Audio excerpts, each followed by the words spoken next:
22일 금요일 상암동 클래스 시작합니다. 네, 오늘 아침 어제보다 한층 더 선선해졌습니다.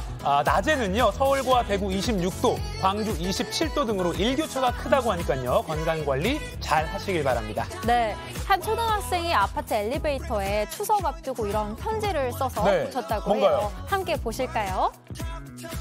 자, 이제 곧 추석이죠. 아름답고 예쁜 보름달 보고 꼭 소원 이루시고 행복하세요. 이번 추석에 보름달 보고 힘든 마음 날려버리세요. 와, 저기 직접 형광펜으로 그린 커다란 보름달도 있고 저 본인의 모습인지 모르겠는데 옆에 동물도 있고요. 네, 그리고 그 아래 누군가 답장도 달아놨어요. 너무 큰 감동 받았어요. 우리 어린이도 추석 잘 보내세요라고 따뜻한 답장까지 저렇게 붙어 있는데요. 온라인 커뮤니티에 올라온 사진입니다. 밑에 잘 보면요. 10월 1일 수거 예정이라고 이 어린이가 써놨어요. 그러니까 와, 이것까지 써놓은 거 보면 이 어린이 완벽하다는 게 네티즌들의 아주 칭찬입니다. 네, 정성껏 꾸며서 붙인 그 마음이 참 보는 사람도 기분이 좋아집니다. 우리 상크리 여러분들도 이거 보고 힘내시라고 오늘 보여드렸어요. 네, 좋은 거는 많이 공유하면 좋잖아요. 네, 오늘 상클도 알차게 준비했습니다. 놓쳐서는 안 될 국내 소식과 생활 정보들 끝까지 함께 하시죠.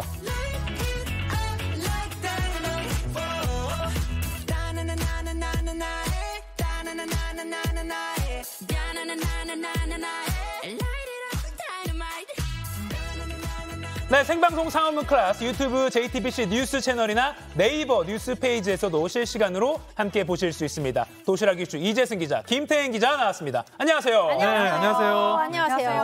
안녕하세요. 네. 요즘 그 나비 넥타이를 하고 나와서 되게 척척 박사 같다는 소문이 있어요. 네, 노력하겠습니다. 마블 박사로. 실제 박사학위가 있는 거는 석사까지만 있습니다. 석사까지. 대단합니다. 가방끈이 기셨네요. 만물 석사로 불러주시죠. 네, 오늘 척척 석사가 전해드리는 첫 번째 이슈 뭘까요? 네, 방탄 풀렸다입니다.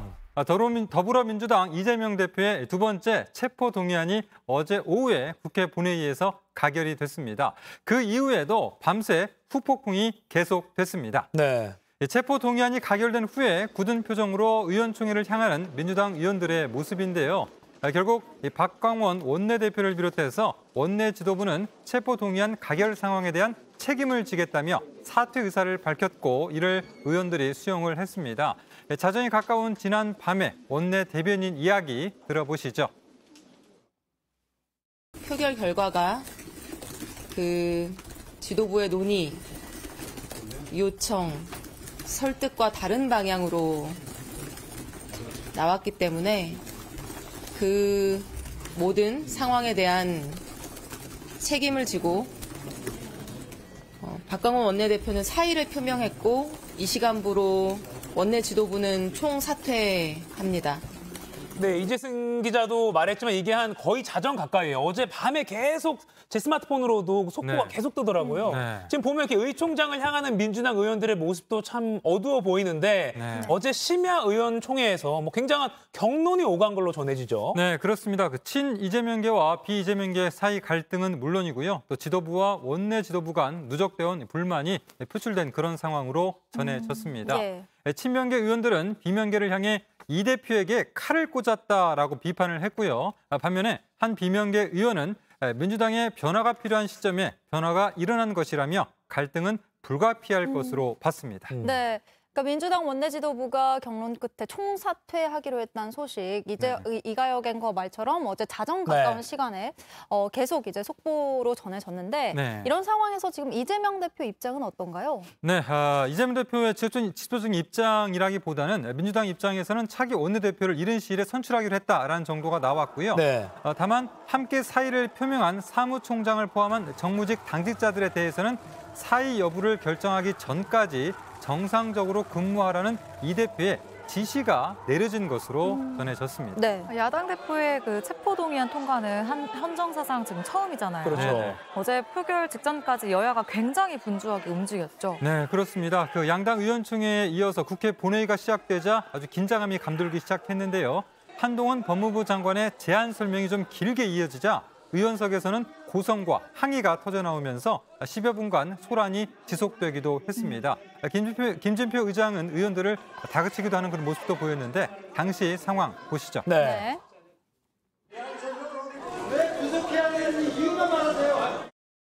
설명하는 것을 듣기 싫으시다면 그것은 내용을 알지 못하고 그냥 판단하겠다는 얘기밖에 되지 않겠습니까? 저는 국무위원으로서 여기서 그 내용을 설명할 임무가 있습니다.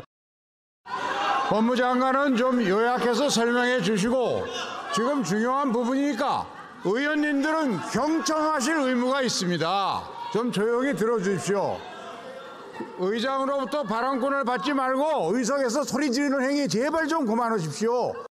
네, 지금 저렇게 좀 굉장히 격앙된 그런 모습을 보였는데요. 예. 자, 표결에는 출석 가능한 의원 295명 전원이 참여를 했고요. 예. 가결 정족수는 148표였는데 149표, 그러니까 한 표가 더 나오면서 턱걸이로 체포동의안이 국회를 통과했습니다. 이 과정에서 민주당 이탈표가 최고 29표 나온 것으로 추정이 됩니다. 네. 이 표결 직전까지 민주당 지도부가 부결시키자, 통과시키지 말아달라고 호소를 했는데 결국 우리 가결됐다, 반란표가 나왔다. 이 이유를 좀 어떻게 분석을 해봐야 될까요? 네, 그 방탄 정당이라는 비판을 우려해온 의원들과 또 내년 총선에서 공천을 받지 못할까 우려한 비명계 의원의 표가 합해진 결과로 보입니다. 네. 앞서 그 체포동의안 1차 표결 때는 아슬아슬하게 부결로 결론이 났었습니다. 왼쪽의 모습인데요. 당시 일종의 경고라는 분석이 있었는데 이번 표결에서는 결국 가결로 결론이 났습니다. 이 대표가 직접 막아달라라고 호소한 게 막판에 영향을 줬다라는 분석도 있는데 석 달 전에 불체포 특권 포기를 선언했다가 말을 뒤집었기 때문에 이런 상황 설득할 명분이 부족했다라는 겁니다. 네. 지금 이제 검찰과 국회 시간을 지나서 이젠 법원의 시간입니다. 네. 이재명 대표의 구속 여부를 가르는 법원 영장 실질 심사는 언제 열릴까요? 네, 그 조금 전에 다음 주 화요일, 그러니까 26일 오전 10시에 잡혔다라는 소식이 들어왔는데요. 잠깐만요. 조금 전에 들어온 소식이죠? 그렇습니다. 네, 다음 주 화요일 26일 오전 10시로 잡혔다. 네, 그렇습니다. 자, 이제는 법원에서 어떤 판단을 내리느냐가 이제 변수가 되는 건데요. 자, 만약에 기각이 나온다면 이 대표는 사법 리스크를 해소하고 또 반전의 계기로 삼을 수 있습니다. 다만 현재까지 이 국회 체포동의안이 가결된 16건 중에서 단 2건만이 법원에서 기각된 상황입니다. 네, 조금 전에 들어온 소식 다시 한번 정리해드리면 이재명 민주당 대표에 대한 영장 실질 심사 법원에서 날짜가 잡혔습니다. 다음 주 화요일인 26일 오전 10시로 잡혔다는 소식 다시 한번 알려드립니다. 다음 주 화요일 10월 26일 오전 10시로 일정이 잡혔다라는 게 한 10분 전쯤에 소식이 들어왔네요. 네. 자, 이재명 대표의 리더십에 타격이 좀 간 상황이면 분명한 것 같습니다. 이런 상황에서 앞으로의 법원의 판단도 좀 잘 지켜봐야 될 것 같은데 또 민주당 최고위가 한 30분 전, 조금 전인 9시 30분쯤에 열렸습니다. 원래는 이제 이재명 대표가 주재를 하게 되는데 지금 병원에 있기 때문에 그리고 또 박강원 원내대표의 사의 표명으로 정청래 최고위원이 주재를 해서 열렸다고 합니다. 정 최고위원은 이제 가결에 투표한 의원들을 겨냥해서 자기 당 대표를 팔아먹었다. 해당 행위다 이렇게 조금 격앙된 표현을 했고요. 또 상응한 조치라는 표현까지 써서 굉장히 조금 분노를 공개석상에서 숨기지 않았습니다. 또 이재명 대표 사퇴는 없을 것이라고도 정청래 의원이 말을 했는데요. 이 대표는 현재까지는 특별한 입장을 내고 있지는 않습니다. 그리고 조금 전 또 들어온 소식을 보면 우원식, 박홍근, 김성환 등 이제 민주당 일부 의원들이 이재명 당대표의 중단하라는 단식을 중단하라고 요청하려고 지금 입원해 있는 녹색병원을 방문했다는 소식까지 들려오고 있습니다. 뭔가 당 상황이 굉장히 긴박하게 돌아가는 그런 분위기. 그렇습니다. 그리고 정청래 최고위원도 아주 조금 거친 표현을 강하게 좀 표현을 했죠. 숨기지 않고 상응한 조치, 해당 행위다. 그리고 저가의 동침 같은 느낌이다. 이런 표현까지 썼는데요. 계속해서 좀 민주당 상황 지켜봐야 될 것 같습니다. 자, 다음 이슈도 전해주시죠. 다음은요. 돈다발 맞고 영장은 기각입니다. 자, 마약을 상습적으로 투약했다는 혐의를 받는 배우 유아인 씨에 대한 구속영장이 다시 기각됐습니다. 지난 5월에 경찰 수사 단계에서 영장이 기각된 지 넉 달 만입니다. 자, 어젯밤입니다. 구속영장이 기각되자 어두운 표정, 그런 표정으로 배우 유아인 씨가 서울구치소를 나서는데요. 취재진의 질문에 간단히 답하고 자리를 피합니다. 들어보시죠. 네. 오늘 두 번째 구속영장 기각됐는데 이번 결정 어떻게 보시나요? 재판부의 판단 존중합니다. 더 이상 답변하기를 좀 꺼려하는 듯한 모습인데요. 유아인 씨 구속영장이 기각된 게 이번이 두 번째입니다. 기각 사유가 구체적으로 뭔가요? 네, 지금 뭐 굉장히 좀 이렇게 어두운 모습으로 이렇게 좀 돌아가는 그런 모습 보이고 있는데요. 네. 이 법원은 범행의 상당 부분을 인정하고 있고 또 관련 증거도 확보돼 있어서 구속 필요성이 크지 않다라고 밝혔습니다. 또 대마 수수와 흡연 교사 부분 유 씨가 지인에게 권유한 것으로 의심되는 정황은 있지만 교사에 이르는지에 대해서는 다툼의 여지가 있다라고 지적을 했습니다. 앞서 법원에서 심사받고 나오는 과정에서 네. 한 시민이 현금 뭉치를 유한 씨한테 던졌다고 했다더라고요. 저거 온라인에 많이 퍼졌더라고요. 네, 이건 또 무슨 일인가요? 네, 돈다발을 던졌다라고 계속 나왔었는데요. 예. 자, 몰려든 시민 중 한 명이 영치금이나 써라라고 외치면서 돈다발을 뿌렸습니다. 지금 나오고 있네요. 네, 자 조금씩 더 뿌려지는데요. 이제 그렇죠. 지금 뿌려지죠. 얼굴도 맞고요. 몸에도 맞고 있습니다. 돈다발. 네. 한 남성이 1,000원, 5,000원, 10,000원짜리 지폐가 섞인 돈다발을 뿌린 건데요. 자, 영치금이라는 것은 수감자가 교도소를 통해서 음식이나 물품을 구입하는 데 쓰이는 돈이죠. 네. 아마도 돈을 던진 이 남성은 유한 씨가 구속되기를 바랐던 것으로 보입니다. 자, 이후에 유 씨가 차량을 타고 대기 장소로 이동을 하자 현금을 뿌린 남성은 바닥에 떨어진 현금을 회수해서 현장을 떠난 것으로 알려졌습니다. 네, 저렇게 글쎄요. 아무리 뭐 잘못을 저질러서 재판을 앞두고 있는 사람이더라도 조금 안전에 위협이 되는 상황 아니었나. 저게 돈 뿌린 거나 그러니까 뭐 다치지 않았겠지만 다른 물질을 던졌거나 했으면 조금 위험한 상황이지 않았을까라는 괜한 걱정도 좀 들긴 합니다. 네. 참 보기 드문 장면인데 구속영장은 기각이 됐지만 검찰은 유한 씨의 코카인 투약 의혹과 또 유 씨에게 프로포폴 등을 처방한 그 서울 지역 병원에 대한 수사는 계속 이어간다고 하니까 이것도 조금 더 지켜봐야 될 것 같습니다. 예. 자, 다음 이슈 또 전해주시죠. 네. 다음은요. 왕릉의 맨발입니다. 자, 맨발로 걸으면 건강에 좋다라는 네. 이런 말 들어보셨죠? 발 자극되면 뭐 전신이 지압도 되고. 좋아진다고. 네. 근데 저는 좀 쉽지 않습니다. 걷기가 예, 아파서. 자, 그런데 이 맨발 걷기 때문에 곤란해진 곳도 있습니다. 바로 조선 왕릉인데요. 영상으로 확인하시죠. 자, 서울 정릉 입구에는 안내판이 세워져 있습니다. 자, 보이시죠? 경건한 공간이라 맨발 보행은 엄격히 금지한다라고 적혀 있습니다. 네. 하지만 이 산책길에 들어서자마자 맨발로 걷는 사람들 심심치 않게 볼 수가 있는 그런 상황인데요. 그러네요. 보이시죠? 네. 자, 신발은 벤치 앞에 둔 채로 한동안 맨발 산책을 이어가는 그런 사람들인데요. 자, 방문객 이야기 들어보시죠. 잠시 걷고 가려고요. 아, 꽤 오래 걸으시던데요, 선생님? 아니, 알고는 계셨어요? 알지, 당연히 다 써 있어요, 앞에. 건강하고 행복을 추구할 수 있는 권리도 있는 거잖아요. 무덤 속에 계신 분도 여기를 통해서 많은 분들이 나음 치유를 받으면 오히려 더 좋아하지 않으시겠냐고. 약간 설득되는데요? 네, 무덤 그러니까요. 속에 계신 분도 여기를 통해서 많은 사람들이 치유를 받으면 더 좋아하시지 않겠냐. 네. 네. 그 원래 왕릉 앞에 안내판이 없었는데 네. 맨발 걷기 하려는 사람들이 점점 많아지면서 올해 초부터 네. 본격적으로 금지 조치가 내려졌다고요. 네, 얼마나 많으면? 그렇습니다. 저 안내판이 원래는 없었던 거예요. 네. 그런데 이제 올해 초에 생겨난 그런 안내판이거든요. 이 조선 왕릉은 유네스코가 지정한 세계 유산인데 여러 조선 왕릉이 이렇게 맨발 걷기 명소가 돼버렸고 또 통제에 따르지 않는 사람들이 많아서 직원들도 좀 어려움을 겪고 있다라고 하는데 직원들 이야기도 들어보시죠. 도리어 저희한테 언성을 높이고 화를 내면서 네가 뭔데 그러느냐, 그 규정이 어디 있느냐. 지금 보시는 우리 상크리 여러분들, 시청자 여러분들 의견이 어떤지 궁금합니다. 그러니까 네. 왕릉 측은 이게 경건한 공간이니까 맨발로 걷는 건 좀 자제해달라 이런 입장이고요. 반면에 시민들은, 일부 시민들은 아니 공원에서 맨발로 걷겠다는데 남한테 피해 주는 것도 아닌데 왜 이걸 막느냐 이렇게 지금 따지는 상황인 거잖아요. 네, 그렇습니다. 실제로 그 맨발 걷기를 홍보하는 한 단체는 조선왕릉 관리사무소에 금지 조치를 해제해달라라는 공문을 보내기도 했습니다. 지금 공문이 조금 나오고 있는데 네. 자, 이 단체의 이야기도 들어보시죠. 네. 도심에서 사시는 주민들이 내 집 앞에서 가까운 데서 맨발을 걷고 싶다. 자, 하지만 이와 반대로 맨발 걷기도 장소를 좀 가려서 하자라는 시민도 많이 있습니다. 이 내용도 같이 들어보시죠. 네. 다른 곳 걸을 때가 굉장히 많고 굳이 하지 말라는 데서 가서 하는 거는 옳지 않다고 생각해요. 자, 이 상황이 굉장히 좀 이렇게 어떻게 될지 좀 애매한 상황일 수가 있는데요. 네. 우리가 좀 설득이 되기도 했고요. 걷는 사람들에 대해서.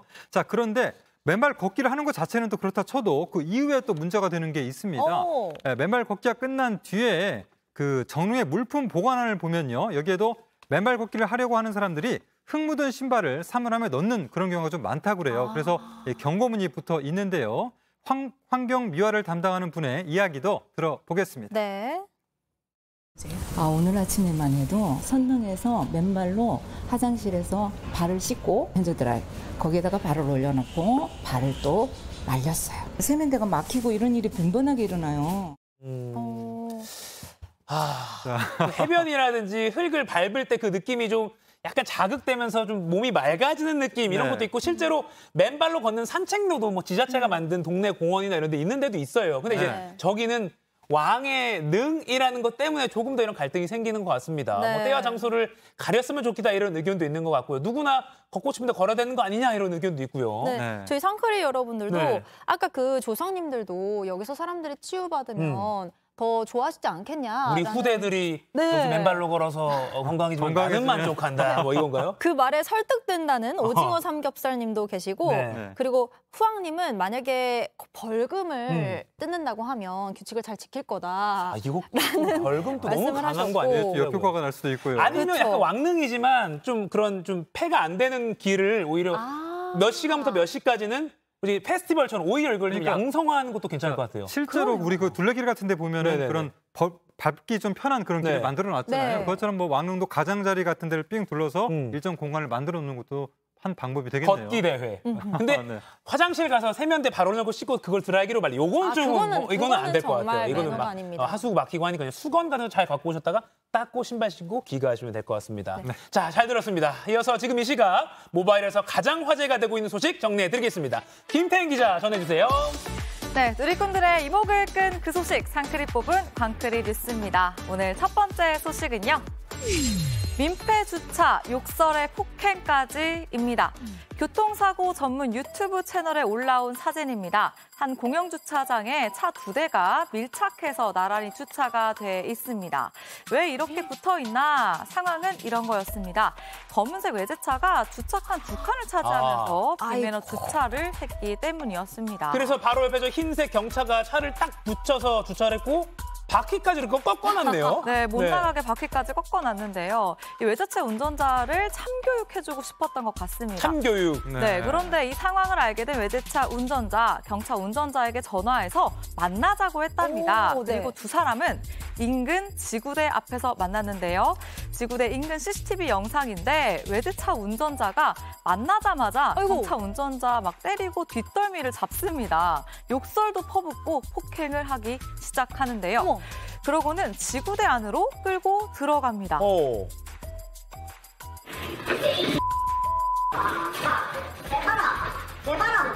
하는 거야?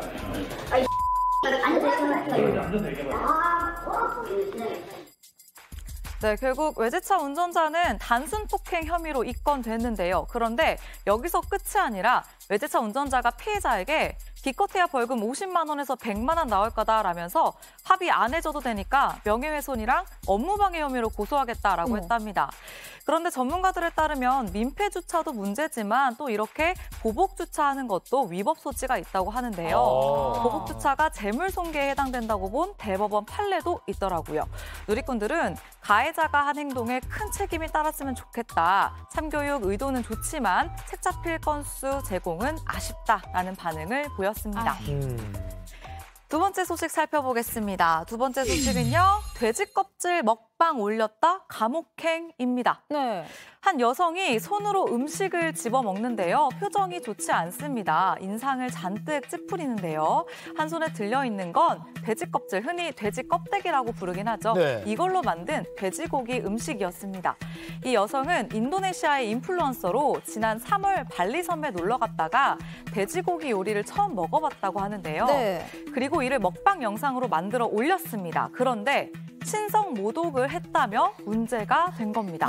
그 인도네시아에서는 그 국민 대부분이 무슬림이라서 돼지고기를 안 먹잖아요. 그래서 그런가요? 네, 맞습니다. 이 여성은 돼지고기 요리를 먹기 전에 알라의 이름으로라며 이슬람식 기도까지 했다고 하는데요. 영상은 수백만 건의 조회수를 기록하면서 큰 관심을 끌었지만 무슬림들은 격분했습니다.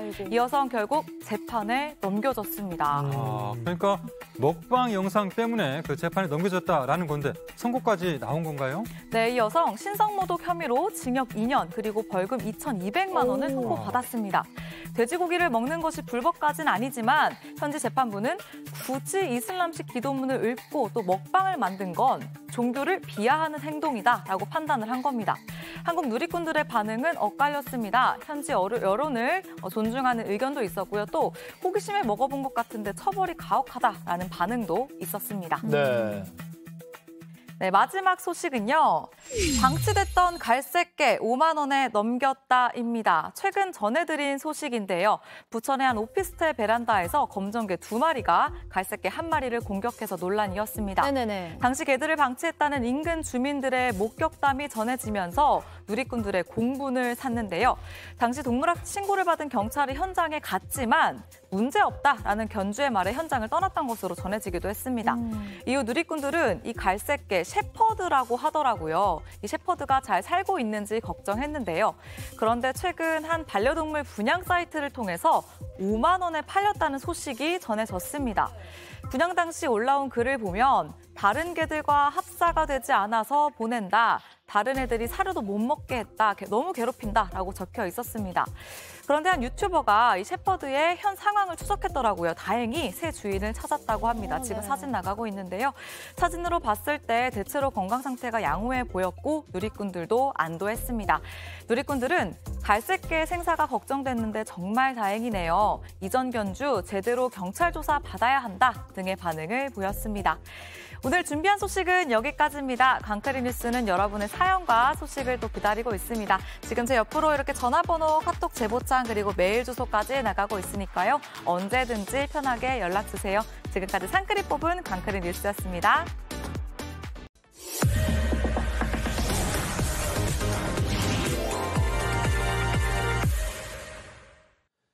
네, 지금 시각 10시 21분입니다. 저 같은 경알못, 경제를 잘 알지 못하는 사람을 위한 당장 내 돈이 되는 정보, 머니클래스.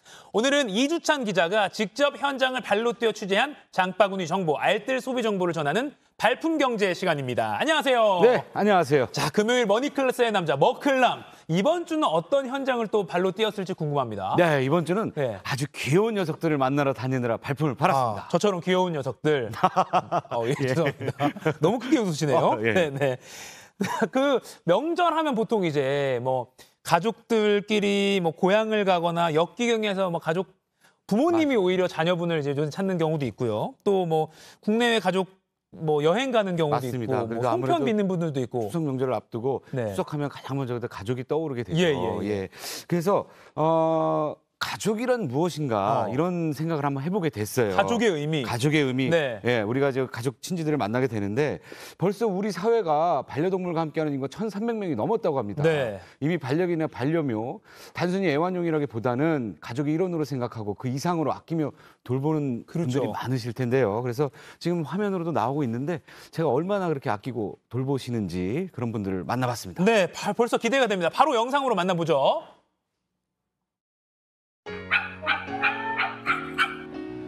오전 9시 누군가에게 잘 다녀오라고 인사를 건네는 한 여성. 강아지 유치원에 보내고 있고요. 그래요? 아까 저는 무슨 아이하고 인사하는 줄 알았어요.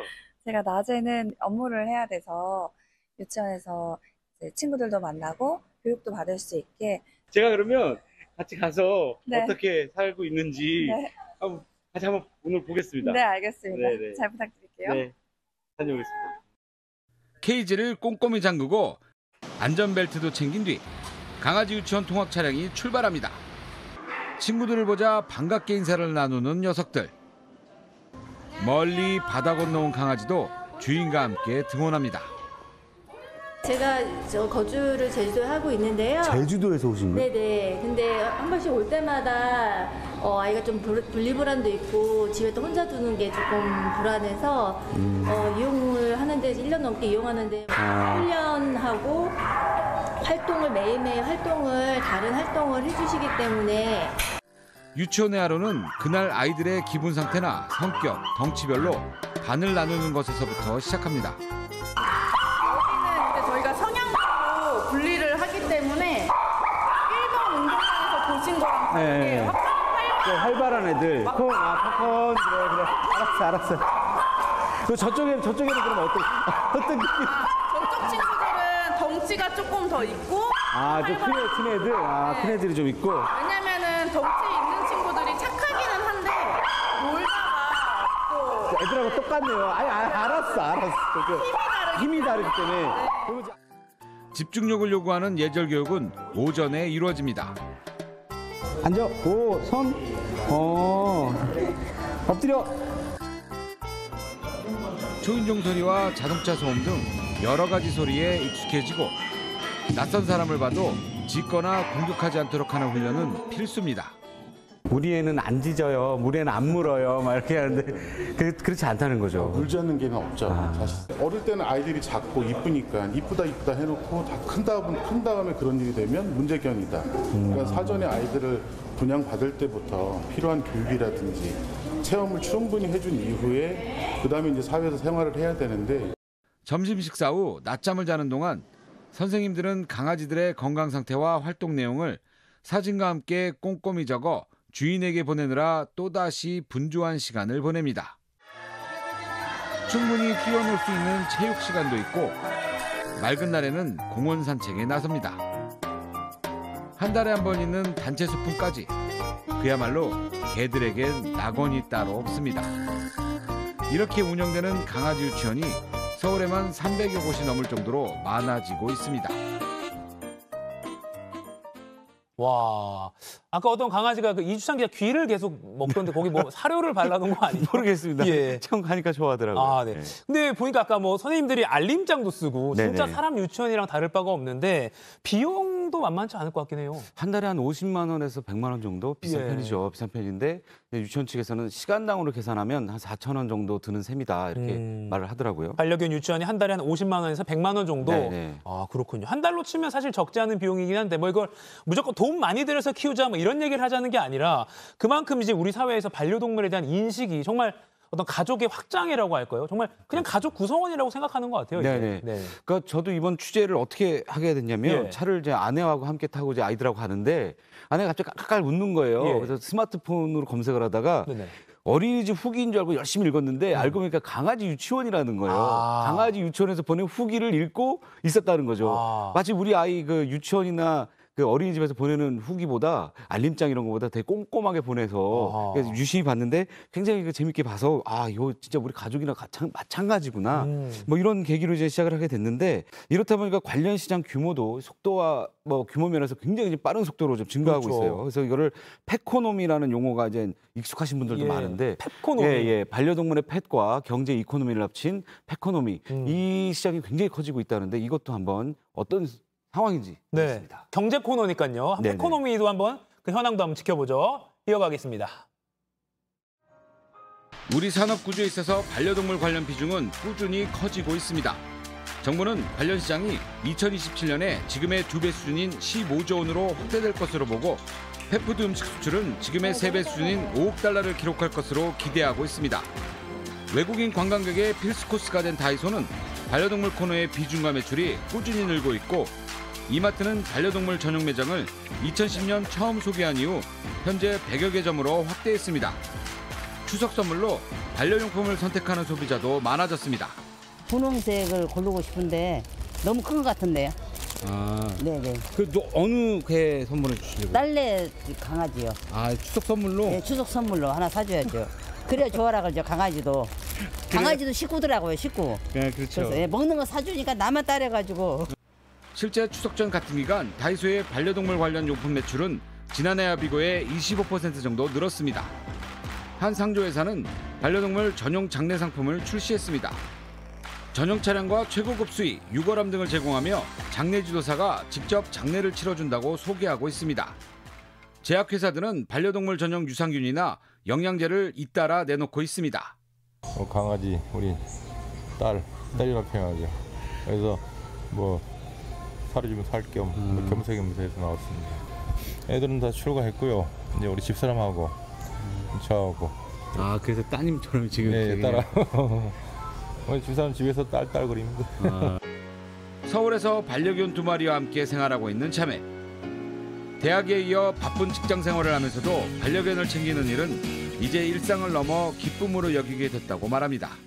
동생이랑 처음에는 이 한 마리를 이제 유기견 보호센터에서 입양을 하게 됐어요. 네, 키우다 보니까 또 너무 그 강아지가 주는 행복감이 있더라고요. 그래서 한 마리를 더 데려오게 됐는데. 바쁜 스케줄 탓에 긴 명절 연휴 기간에도 부모님이 계시는 고향집은 하루만 다녀오고 대부분 강아지들과 함께 지낼 예정입니다. 강아지들이랑 같이 이렇게 추석 보내는 김에 좀 맛있는 특별식 같은 걸 해줄까. 그래서 함께 도전해보기로 했습니다. 오, 한우네요? 아, 네. 이게 사람도 먹기 힘든데 한우하고 닭고기 섞어서. 네, 미트볼 만들어줄 거고요. 고기와 채소를 다져 잘 섞어주고 기름기를 적게 하기 위해 오븐에 구워줍니다. 네, 먹어보겠습니다. 맛은 별로 그다지 맛이 안 날 거예요. 애들이 먹는 거라서 이렇게 간을 아예 안 했거든요. 아, 사람하고 틀리게 간을 안 하시고. 간을 하면 안 돼서 소금, 후추 뭐 이런 향신료가 아예 안 들어가요. 아, 그래서 맛은 그래도 정성만큼은 어느 인류 요리 못지 않습니다. 반려동물 인구 1,300만 명 시대. 이제 반려동물은 단순히 키우는 존재가 아니라 우리의 가족으로 자리 잡고 있습니다.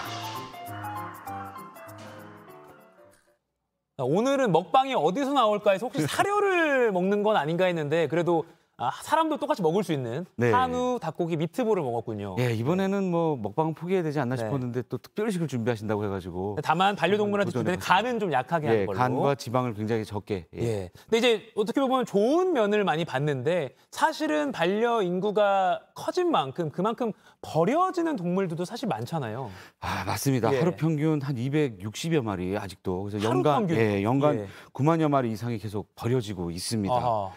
다음 달부터 동물병원 진료비에 부가세가 면제되지만 그래도 병원 한번 다녀오면 수십만 원이 드는 게 또 사실이죠. 예. 비용이 많이 드는데 뭐 비용뿐만 아니라 학대를 한다든지 뭐 이런저런 면에서 아직도 많이 버리고 네. 유기하는 그런 상황이 많습니다. 안타까운 또 한 면의 사실인 거죠. 그래서 정말 반려동물과 함께하기 위해서는 신중하고 고민에 고민을 거듭해서 입양해야 될 것 같다. 이런 얘기 강조해도 지나치지 않을 것 같아요. 네, 하루 평균 260여 마리가 벌어진다는 그 통계는 굉장히 좀 충격적이긴 네. 하네요. 그리고 이렇게 막 굉장히 트렌디해 보이고 나도 옆집에서 키우니까 키워볼까? 이런 거에 휩쓸려서 조금 준비 없이 함부로 동물을 들였다가는 이렇게 힘든 경우가 생길 수 있으니까 맞습니다. 이주찬 기자 말한 대로 조금 신중하게 고민해서 입양을 해야 될 것 같습니다. 근데 이제 앞으로 추석 연휴잖아요. 근데 사람도 어디 병원이 열고 어디 약국이 여는지 연휴 때 그거 알아놓는 게 중요한데 반려동물도 추석 연휴 때 병원에 갈 곳 이런 게 알아볼 수 있는 사이트가 있어요? 네, 있습니다. 네네. 응급동물병원 정보를 농식품부 홈페이지에 지금 게시를 하는데요. 예. 홈페이지에 가면 지역별로 연휴에 어디가 응급하는지 이렇게 좀 되어 있습니다. 한 예. 600여 곳이 연휴 기간에 응급 진료에 나선다고 합니다. 네, 지금 홈페이지에 보면 들어가면 네.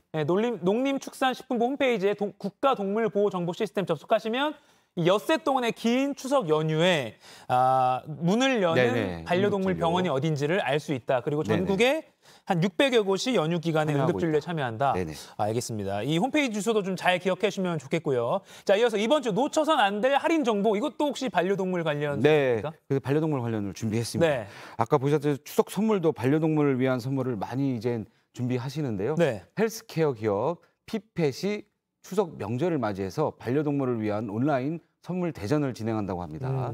그동안 인기를 끌었던 강아지 사료라든지 간식을 최대한 81%까지 할인을 하고요. 네. 2+1, 2+1 이벤트 증정품 제공하는 기간도 갖고 있다고 합니다. 이번 주말까지 한다고 하네요. 이번 주말까지. 네.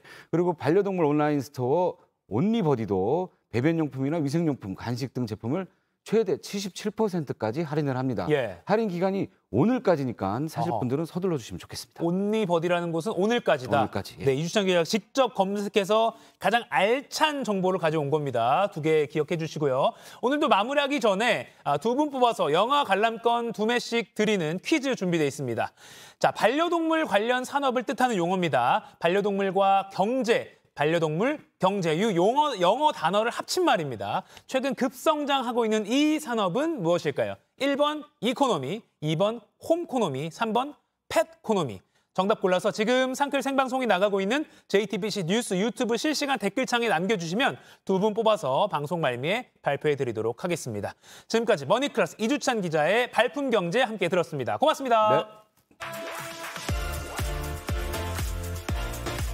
지구촌에서 화제가 된 소식들 알아보는 월드클래스입니다. 오늘은 먼저 미국으로 가보겠습니다. 자연이 빚어낸 장관이라고도 할 수 있겠지만 조금은 두렵기도 한 날씨 영상 보시죠. 거대한 물기둥이 하늘과 연결돼 있습니다. 마치 용이 승천하는 듯한 모습이죠. 미국 위스콘신주 미시간호에서 목격된 용오름입니다.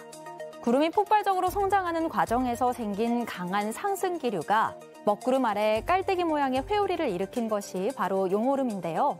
대기 위쪽의 차가운 공기층과 호수 쪽의 더운 공기층이 마주칠 때 드물게 발생한다고 해요. 위치에 따라 땅에서 생기면 토네이도, 영상처럼 수면에서 생기면 워터 스파우트라고 부릅니다. 미국에선 5대호의 물이 따뜻해지는 8월, 9월, 10월 이맘때 주로 발생한다는데요.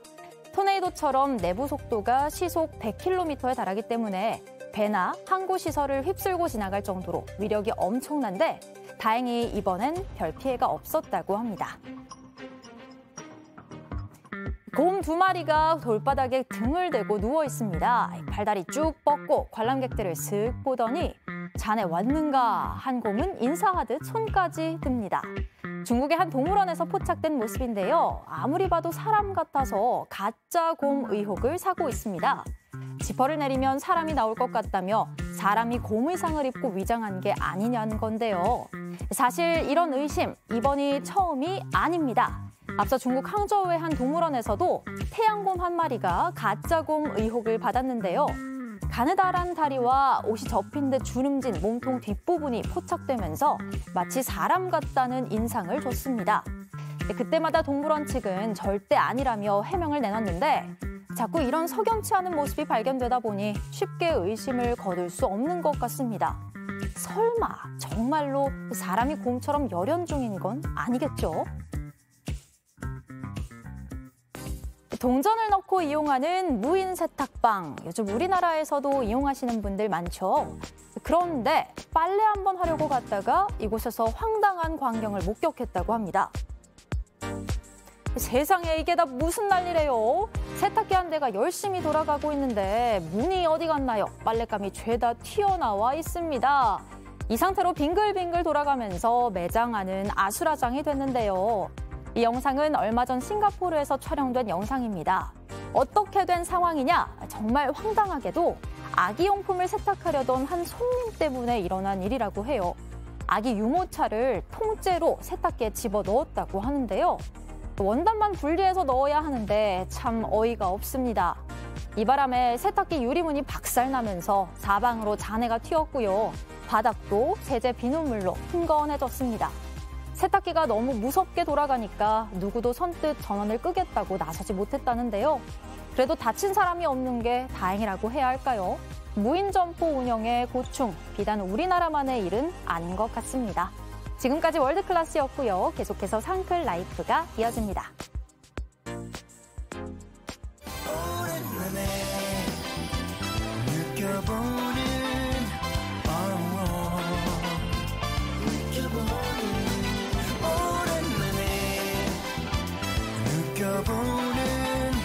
이런 기분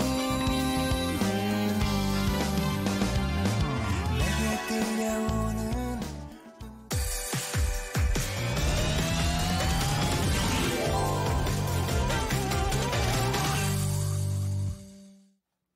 상클 라이프 시작합니다. 오늘은 여행으로 우리 상클 가족 여러분의 일상에 휴식을 선물해 드립니다.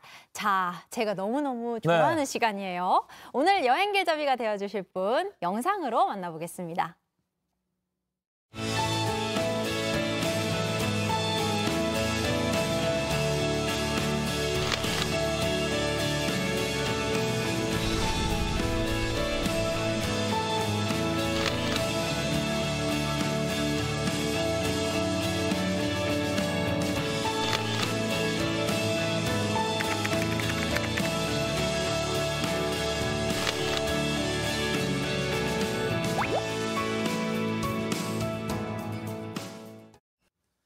우리 일상에 상상을 더한 그림으로 따뜻한 위로를 전하는 화가이자 여행 작가 김물길 작가 나오셨습니다. 안녕하세요. 네, 안녕하세요. 김물길입니다. 네. 반갑습니다. 반갑습니다. 네, 작가님의 그 감성과 시선은 정말 특별해서 함께 이렇게 따라가다 보면 저도 굉장히 색다른 생각을 많이 해보게 돼요.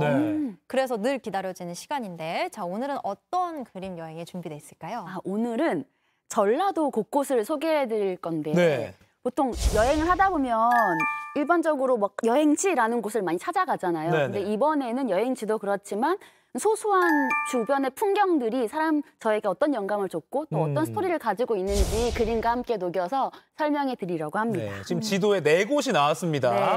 부안, 임실, 장흥, 신안. 자, 어딜 먼저 가볼까요? 가장 먼저 갈 곳은요. 전라북도 부안군의 대표적인 명소죠. 바로 채석강입니다. 그 퇴적암층에 다닥다닥 붙어있는 바다 생물과 또 해식동물이 신비로운 모습을 볼 수 있는데요. 채석강은 강이 아니고요. 썰물 때 드러나는 변산반도 서쪽 끝에 있는 격포항과 또 오른쪽 다기봉 일대의 그런 층암 절벽과 바다를 총칭하는 이름입니다. 그 모습이 중국 고사에 나오는 채석강과 흡사해서 이런 이름이 붙여졌습니다. 채석강이라고 해서 전 좀 무지했나 봐요. 강인가 무지하네요. 저도 몰랐어요. 이렇게 아름다운 곳이었군요. 채석강을 또 잘 볼 수 있는 팁이 있다고요? 네, 채석강은 물때를 잘 맞춰서 가야 하거든요.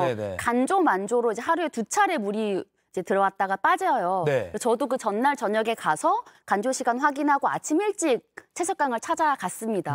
물 빠지면 채석강이랑 훨씬 가깝게 볼 수 있고 그 층리도 관찰하기가 쉽거든요. 그냥 바다 쪽으로 돌출된 지형 때문에 이제 오랜 세월 바닷물에 꺾인 퇴적층은 정말 마치 수만 권의 책을 쌓아놓은 것처럼 보였습니다. 그래서 자연이 만들어낸 이런 엄청난 풍경을 한동안 제가 넋을 잃고 바라봤어요.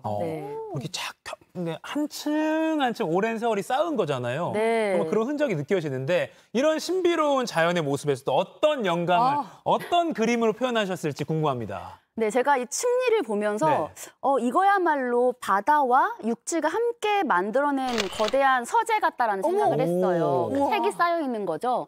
근데 이게 서재고 이게 책이라면 과연 이 책의 주인은 누굴까라고 생각해 보니까 하루에 왔다 갔다 하며 책을 읽으러 오는 바다가 이 책의 주인이겠다 싶어서 파란색 바다의 손이 이렇게 물이 차오르는 순간에 책을 읽으러 가는 모습이고요. 보통 이제 바다가 저 절벽에 부딪히면 이렇게 파도 소리가 나잖아요. 그 소리가 책을 읽는 소리라고 상상을 해봤어요. 책장을 넘기는 소리? 그런 소리. 혹은 책을 읽다가 너무 재밌어서 막 웃는 소리일 수도 있고요. 그런 상상을 하면서 그려봤습니다. 채석강의 아까 그 층층의 그 지층 절벽을 책으로. 와, 진짜 작가님의 시선으로 여행하다 보면 그 같은 풍경을 보더라도 좀 더 오랫동안 기억에 남는 그런 인상을 많이 받게 되는 것 같아요. 와, 대단해요. 감사합니다. 와, 이거 계속 보고 싶은데. 저는 약간 케이크 같은 것도 만들어도 재밌겠다 싶었어요. 층층이 쌓여있는 케이크. 그것도 하나 좀 나중에 그려주시면. 알겠습니다. 항상 먹을 걸 말씀하세요. 항상 먹을 거. 크레이프 케이크. 크레이프 케이크. 자, 다음은 또 어디로 갈까요? 빨리 넘어가죠. 이번에 들려드릴 또 보여드릴 그림과 이야기는 아까 말씀드렸던 것처럼 그냥 관광지가 아니라 제가 지나가다가 봤던 일반적인 그 평소의 모습을 그 통해서 제가 영감을 받은 거예요. 그래서 보시는 분들도 여행하시다가 평소에 그냥 평범한 풍경인데 나에게 큰 영감 혹은 추억이 될 수 있겠구나 라는 생각이 드셨으면 좋겠어서 이 그림을 가지고 왔습니다. 어떤 건가요? 그 당시에는 제가 변산반도 섬 여행을 마치고 이제 격포항으로 들어왔어요. 그래서 여기 터미널 안으로 들어왔는데 어떤 아저씨께서 소라 더미를 꺼내다가 하나씩 꿰고 계시더라고요. 제가 그 소라 더미를 보고 아저씨 이 소라가 뭐예요? 어디에 쓰이는 거예요? 라고 여쭤봤더니 그 아저씨께서 이거는 쭈꾸미 잡을 때 던져서 저기 안에 쭈꾸미가 들어가게 하는 거예요 라고 이제 설명을 해주시더라고요. 근데 저는 그것보다 딱 지금 보이시는 이 화면을 보고 이분은 그냥 일을 위해서 이렇게 소라를 깨고 계시지만 저 앞부분에 여자의 얼굴 옆모습을 넣는다면 한 여인에게 소라 목걸이를 선물하는 로맨티스트처럼 보이지 않을까라는 생각이 들었어요. 그래서 이 풍경을 그대로 이렇게 목걸이를 메어주고 있는 낭만적인 남자의 모습으로 상상을 하면서 그림으로 남겨보았습니다. 와, 그러니까 주꾸미를 잡기 위한 어구를 만드시는 그 그 어민의 모습을 이렇게 목걸이를 만들어주고 있는 어떤 로맨틱 가이로 바꾸신 거군요. 네. 저 소라색도 좀 알록달록하게 표현하셔가지고 예. 보석처럼 조금 더 예쁘게 칠했습니다. 네네네. 근데 그 길 가다가 이거 뭐 만드시는 거 이렇게 물어보기도 사실 쉽지 않은데 그렇게 궁금증을 바로바로 해결해 보시고 그걸 또 영감을 얻어서 그림 그리고 하는 게 그러니까 여기서 나가는 거야. 호기심을 거기서 끝내면 안 되는 거야. 네. 질문도 하고. 야. 적극적으로. 화자도 보고. 아까 저분도 이제 이 그림 보면서 생업의 고단함을 잠시 잊으시고 그래, 나에게도 로맨틱한 마음이 있었지. 이런 생각을 해보시면 좋겠어요. 지금 혹시 보고 계신가요? 보고 계셨으면 좋겠습니다. 네. 알겠습니다. 다음은 또 어디로 갈까요? 다음은 전북 임실인데요. 임실. 네. 임실하면 보통 치즈라고 생각하시는데 저는 치즈를 보러 간 것이 아니라 임실에는 아직도 국수를 직접 손으로 뽑고 또 자연 햇빛에 말리는 정말 되게 유일무이한 국수 공장이 하나가 있습니다. 네네. 제가 골목골목 찾아간 곳에는 굳이 그곳 찾지 않아도 이게 국수 공장인 알 수가 있었어요. 왜냐하면 2층에 이렇게 면발이 찰랑찰랑 머리를 휘날리고 있었거든요. 예. 근데 어떤 한 아저씨가 보기만 해도 역사가 느껴지는 나무로 뽑는 그 기계에다가 이제 반죽을 넣고 국수를 볶고 계셨거든요. 예. 이제 한 덩어리의 반죽이 막 수십 개의 면발이 돼서 나오는데 그 느낌이 아저씨가 그 면발을 갓 나온 아기 받치듯이 이렇게 손으로 받아서 그다음에 막대기를 걸어서 올라가셔서 2층에다 이렇게 넣으시더라고요. 근데 전 또 궁금해서 여쭤봤더니 이 과정 중에 이렇게 햇빛 안에 자연 건조시키는 이 과정이 가장 까다롭고 중요한 과정이라고 하시더라고요. 네. 여기가 진짜 유명한 곳이에요. 맞아요. 한 50년 정도 된 노포인데 그 국수가 맛있게 만들어지려면 되게 중요한 게 뭔지 아세요? 이갈gen거? 맛있게 만들어지려면요? 네. 배고픔 배 상태. 국수가 날씨에 영향을 많이 받는데요. 네. 그러니까 햇볕과 바람의 자연 건조를 정말 잘했을 때 퍼지지 않고 쫀득쫀득 맛있는 국수가 만들어진대요. 정확합니다. 그래서 정말 아이 키우는 것처럼 막 맞아요. 닷새, 엿새, 막 사흘 이렇게 자연 건조를 시켜서 그래요. 국수를 만드는 곳이에요. 여기서 또 어떤 영감을 받으셨을지. 아니 너무 예리하게 말씀하셨는데 저도 같은 생각이었어요. 그래서 국수를 처음에 뽑고 그 촉촉해진 국수가 다시 이제 판매되기 직전에 국수로 될 때까지가 이제 국수의 한 인생이라고 한다면 네. 딱 저 말려지는 가장 저 예민한 시기가 국수의 사춘기라는 생각이 들었어요. 왜냐면 뜨거운 태양변에서 그 시간을 견뎌내야 되잖아요. 네. 그래서 아직은 철이 없지만 나는 정말 맛있고 멋진 국수가 될 거야라는 꿈을 꾸고 있는 아이들의 모습처럼 표현을 해봤습니다. 귀엽네요. 꼭 너무 귀여워. 매달리지 말라는 위험한 곳에 매달린 아이들 같아요. 약간 말 안 듣고. 철봉 위에 올라간. 사춘기 때 저랬죠? 저렇게 머리가 길진 않았던 것 같습니다. 네. 야, 국수를 의인화해서 사춘기로. 네. 야, 이 임실하면 저도 치즈가 생각나는데 저걸 치즈처럼 그려도 되게 하얗게 모짜렐라 치즈 같이 그런 생각도 드네요. 치즈도 맛있겠대요. 네. 그리고 또 이제 전라북도 부안과 임실 지나서 이제 전라남도로 가봐야죠. 네, 바로 네네. 그 다음은 전라남도 신안에 있는 영산도라는 섬에 가보려고 해요. 섬으로요? 아마 영산도 익숙하지 않으실 거예요. 네. 영산도는 일단 목포항에서 배를 타고 2시간 흑산도로 들어간 후에 네. 흑산도에서 또 배를 타고 10여 분 들어가야지 있는 섬이에요. 영산도. 네. 근데 영산도가 화면에서 보시는 게 다일 정도로 굉장히 작은 섬이고 거기 집이 한 40여 채? 근데 사시는 분은 20여 명밖에 안 될 정도로 작은 섬이거든요. 예. 네. 제가 이 섬을 다 둘러보는데 30분, 1시간이면 다 볼 수가 있었어요. 다 보고 나서 산책을 마쳤으니까 제가 해안가에 있는 정자에 앉아서 쉬고 있었는데 네. 저렇게 노을이 내리면서 그 앞에 이제 해가 지니까 이제 안 덥잖아요. 네. 그제서야 이제 섬 사람들이 이제 일상을 시작하시더라고요. 저에게는 그분들에겐 평범한데 저는 마치 약간 한 다큐멘터리를 보는 것 같은 느낌이었고 이제 할머니들이 이제 미역을 막 포장하기도 하시고 저렇게 아저씨가 낚싯줄에다가 오징어를 깨서 바구니에다 끼시기도 하시고 이런 모습을 보면서 너무 재밌다 하면서 한참을 제가 구경했던 순간이었어요. 그래요. 그러니까 작가님한테는 정말 살아있는 다큐멘터리 프로그램, 살아있는 그림 그 자체였던 광경이었잖아요. 그 미역 포장 지켜보니까 어떻던가요? 제가 그 모습을 지금 이 할머니 세 분을 보면서 너무 신기했어요. 왜냐하면 연세도 있으신데 마치 기계처럼 세 분이 루틴이 있으시더라고요. 허벅을 딱딱 네, 닦았어요? 여기 앞에 있는 대장 할머니께서 둘, 넷, 여섯, 여덟, 열, 20개씩 미역을 딱 모으세요. 그 왼쪽에 있는 할머니가 그걸 가져가서 20개씩 저 초록색 노끈으로 다 묶으시고 맨 우측에 있는 할머니가 그걸 가져가서 4개씩 현수막으로 포장을 하시는데 박자가 탁탁탁 맞으면서 이거는 정말 이 영산도의 최고의 삼총사다. 어떤 만화에 나오는 삼총사보다 더 매력적이다라는 생각이 들어서 영산도 삼총사란 제목으로 제가 이 3분을 그림으로 기록을 했습니다. 이 삼총사가 입은 그 옷도 굉장히 컬러풀하고 예뻐 보입니다. 맞습니다. 실제로 입고 계셨던 옷인가요? 그 무늬 그대로 그렸어요. 역시 최고의 팀워크를 또 삼총사로. 야, 이 꽃무늬와 이 물방울 무늬와 줄무늬 무늬까지. 맞습니다. 아, 예쁩니다. 그대로네. 조금만 더 밝아진 것 같긴 한데. 네.